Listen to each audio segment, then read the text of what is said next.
34 صفحہ آیات صحابہ.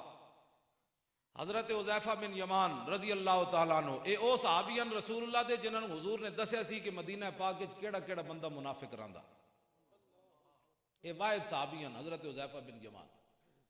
اور حضرت حذیفہ بن یمان حضرت فاروق اعظم دے زمانے تک حضرت عمر ویکھدے سن بھائی جنازے حذیفہ جا رہا تے حضرت عمر جنازہ اس بندے دا پڑھ دے سن.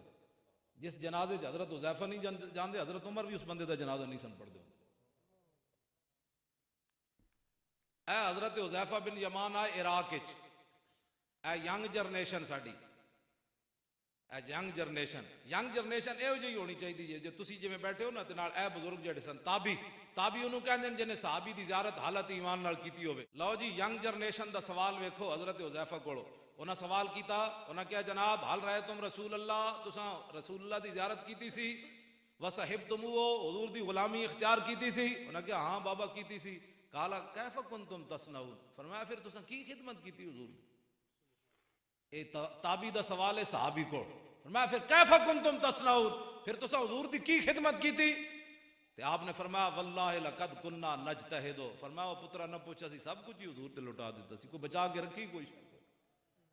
لیکن تابی دا کو ویکھو سوال, واللہ انہاں بھی قسم چاہی تے تابی بھی کو قسم چاہ بیٹھا, کہنا واللہ لو ادرکناہو ما ترکناہو یمشی علی الارض ولا حملناہو علی اعناقنا.